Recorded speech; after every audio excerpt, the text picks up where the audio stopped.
क्या आपके रिलेशनशिप में भी इश्यूज आ रहे हैं, बात बात पे झगड़े हो रहे हैं, चीज़ें बहुत डिस्टर्बिंग चल रही हैं आपके रिलेशनशिप के अंदर? तो चलिए देखते हैं कि इस पे यूनिवर्स आपको क्या कहना चाह रहे हैं, किस तरह से ये चीज़ें हो रही हैं।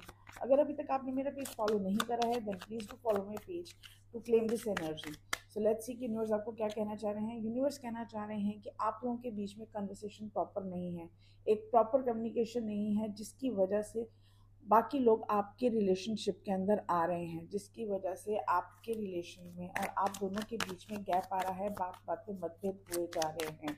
कोई ऐसा पर्सन है आपके नियर बाय जो आपका बन तो रहा है शुभ चिंतक, जो ये तो कह रहा है कि वो आपकी हेल्प कर रहा है लेकिन वो आपकी हेल्प नहीं कर रहा, वो सिर्फ और सिर्फ इस टाइम पे मज़े ले रहा है। तो बच के रहें इन सब चीज़ों से, अपने पार्टनर से खुल के बात करें और देखिए कि क्या होता है। अगर आप ये चीज़ करते हैं, थोड़ा सा भी अगर आप अपने रिलेशनशिप में एफर्ट डालेंगे, चीज़ें सेट हो जाएंगी। किसी थर्ड पार्टी को इन्वॉल्व मत होने दीजिए।